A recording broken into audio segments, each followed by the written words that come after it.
Olá! A internet se tornou um divisor de águas na forma como a gente consome informação. Se antes a comunicação de massa era feita quase que exclusivamente através da TV, do rádio, dos jornais, hoje temos os websites e as redes sociais que amplificam o acesso à informação.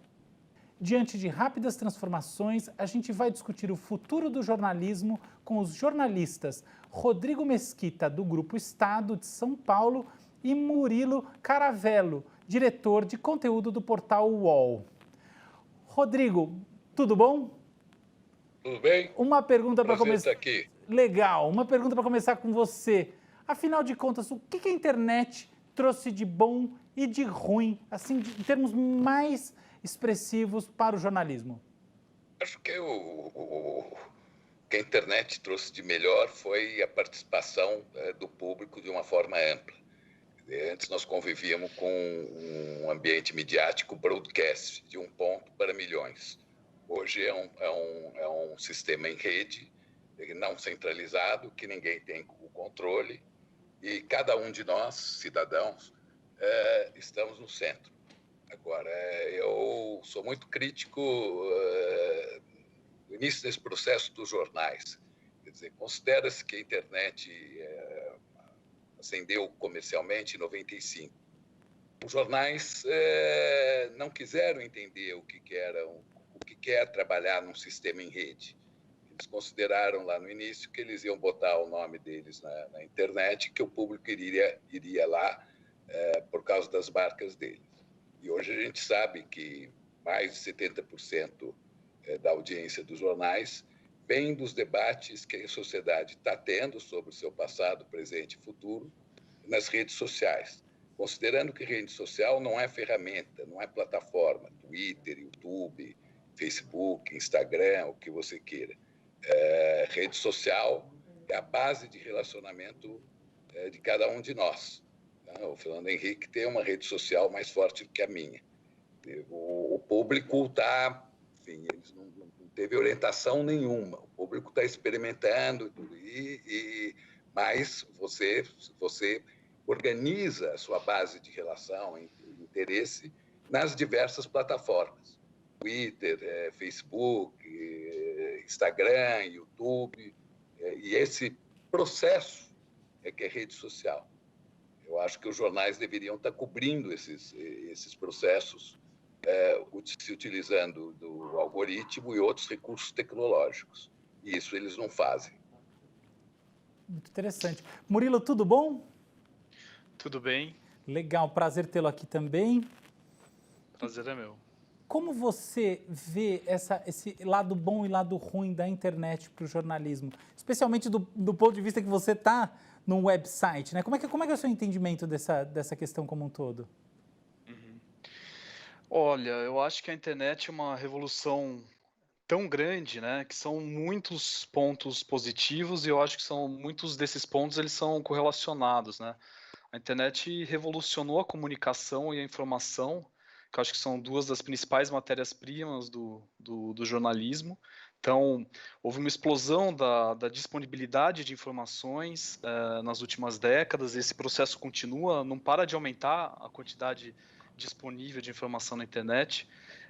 E isso leva o jornalista a ver multiplicadas e muitas vezes as suas possibilidades de pesquisa, de checagem, de cruzamento de dados com uma facilidade, com uma rapidez incríveis, né? Então, quando eu comecei minha carreira de jornalista, eu mantinha pastas com recortes de matérias de jornais, de revistas, anotações minhas, essas pastas divididas por temas, e todas as semanas eu alimentava essas pastas, organizava, reorganizava. E apesar de eu ser uma pessoa que guarda as coisas, já faz muitos anos que eu joguei fora esses recortes, né? Porque hoje ninguém mais precisa disso. Você consegue acessar e processar as informações muito rapidamente, né?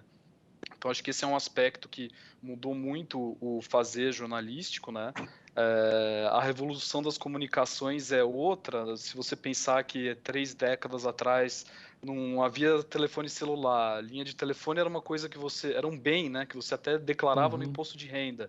E hoje está todo mundo com rede celular, com páginas em redes sociais, como o Rodrigo estava dizendo, né? E tem infinitas maneiras de você falar com pessoas do mundo inteiro instantaneamente e sem custo, né? Uhum. Então essas duas coisas derrubaram muito a barreira, né, e as dificuldades que haviam para a prática jornalística. Eu acho que isso é muito bom. Mas é claro que essa queda de barreiras ela não aconteceu só para o jornalista, né? Aconteceu para a sociedade, para o mundo inteiro. Então é um pouco aquilo que o Rodrigo estava dizendo. Se antes o jornalista era o intermediário entre as pessoas, entre os, digamos, o poder, né? Os famosos, os políticos, os esportistas, os protagonistas de uma maneira geral. Agora o jornalista não detém mais esse monopólio, né? Ele não decide mais o que é notícia, né? As pessoas se comunicam diretamente. Então, primeiro com as páginas pessoais, depois com os blogs, depois com as redes sociais, hoje qualquer um dispõe de um espaço em branco para escrever o que quiser, para gravar um vídeo com o conteúdo que ele quiser, da maneira como ele quiser, e se essa pessoa aplicar estratégias inteligentes, ela vai atingir muita gente, né? Então, qualquer um pode fazer um papel que à primeira vista é parecido com o do jornalista, né? Uhum. E o que acontece é que muitas dessas pessoas usam uma linguagem muito mais interessante e compreensível para o grande público do que a jornalística. Muitas dessas pessoas não têm a preocupação ou o rigor devido, né, para o compromisso com a veracidade do que elas estão falando. E tem um outro ponto que o boato, a mentira, a teoria da conspiração, eles são sempre muito mais sexys do que uma notícia jornalística, né? O jornalismo dificilmente vai dizer que o político A é ladrão e está sendo pago pela empresa B para isso ou aquilo. Né? Por quê? Porque o jornalista profissional ele precisa ter rigor. Para escrever ou noticiar uma coisa dessa, ele precisa de um conjunto de provas que é muito difícil de se reunir. Então, o jornalismo é mais difícil de entender, ele é mais indireto, ele é mais codificado, né? E o que a pessoa recebe no WhatsApp dela, aparentemente, né, ela tem essa noção, explica o mundo de uma maneira muito mais compreensível, direta, sem nuances, né? E a pessoa se pergunta, por que o site ou o jornal não diz que o político é ladrão? E claro que não é só ela que se pergunta, né? Há muitas pessoas que assumem o papel de broadcasters, na verdade, que atingem um grande público, dizendo para ela que o site ou o jornal não diz que o político é ladrão porque tem rabo preso.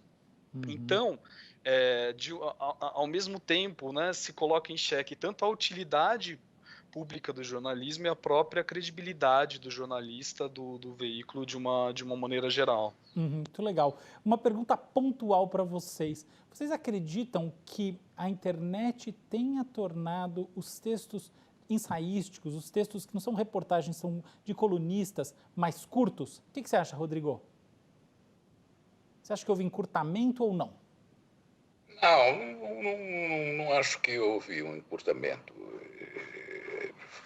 Os tamanhos médios das matérias continuam sendo mesmo da época que eu trabalhava em redação, que já faz mais de... saí das redações em 2002. Acho que nesse sentido não houve uma mudança. E alongamento? Porque o espaço pode ser ilimitado. Não na mídia profissional. Tá.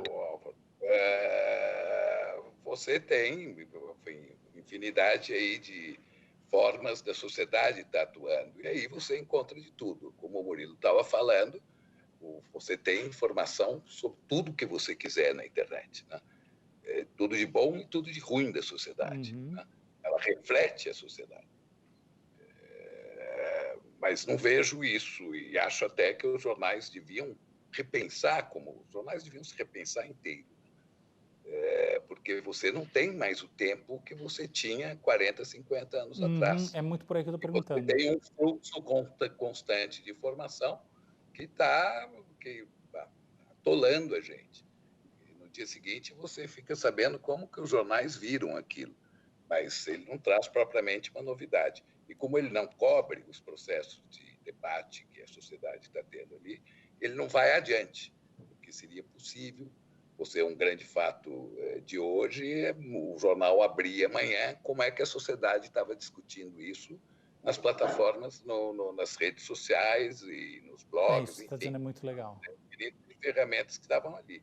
E você poderia também já indicar tendências de que tal versão está mais adiante, tem mais aderentes, enfim, você teria um monte de coisas para fazer. Eu acho que os jornais continuam trabalhando como se a internet não existisse, apesar de todos, a não ser para checagem, apesar de todas as facilidades que o Murilo apontou aí quando ele respondeu a sua primeira pergunta.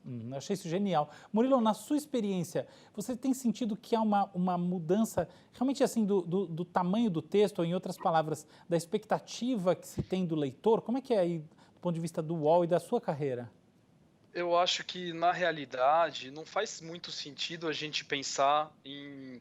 Porque coluna ou qualquer outro tipo de conteúdo que você faz para a internet, são tantos tipos diferentes de conteúdo possíveis que o que a gente enfatiza muito no UOL é que tenha o tamanho necessário. Então, se o que você tem para passar é 2 parágrafos, não tem por que você encher linguiça e colocar 4, 5, 6. O que a gente enxerga é uma tendência do repórter de querer colocar cada aspecto do que ele apurou na matéria. Então, no UOL a gente tem feito uma campanha para que as pessoas sejam mais sucintas, para que elas quebrem as pedras, né, e entreguem para o leitor uma coisa já burilada, mais concisa e só com o que tem de mais importante, e não aquele apego do jornalista por toda a apuração dele. Porque é justamente o que o Rodrigo falou, cada vez as pessoas têm menos tempo, mas, assim, é difícil generalizar. Por quê? Porque quando você vai fazer, por exemplo, uma denúncia você precisa explicar direitinho como você chegou nela, você precisa, inclusive, por um processo de transparência e de reforço da credibilidade daquilo que você está colocando, você precisa de mais espaço e você precisa ser mais detalhista.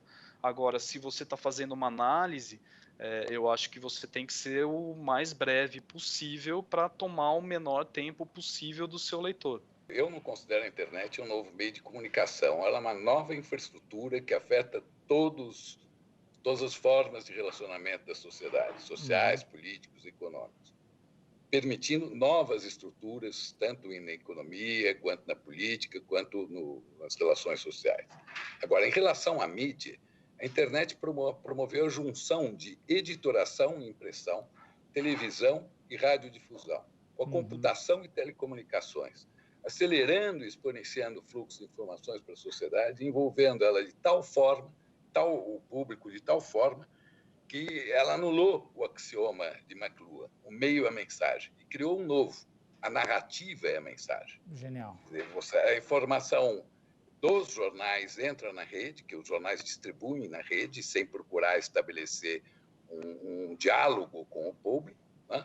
Como entra a informação dos formuladores, de gente ideológica, da imprensa alternativa, e nesse processo de debate nas redes sociais, criam-se novas narrativas, que têm uma importância tremenda na formação de opinião pública. E a gente precisa considerar também que hoje quem tem o domínio da internet são as tecnologias publicitárias, que são implantadas numa miríade de redes pelas big techs. E as tecnologias publicitárias, elas privilegiam a emoção, não a razão. Daí a polarização, daí também que não é só fake news, é um processo mais complexo do que isso. Você tem a notícia falsa, você tem uma notícia verdadeira, que nesse processo de debate se criam narrativas em cima dela, e essa narrativa que não tem a ver com a notícia que foi colocada acaba ganhando força, e você tem informação que é colocada enviesada para criar alguma confusão. Então, quer dizer, pode ser mais importante a junção que ele fez de todas as linguagens da indústria jornalística com a computação e as telecomunicações do que todo o resto. Peço licença aos senhores para chamar um rápido intervalo e a gente já volta.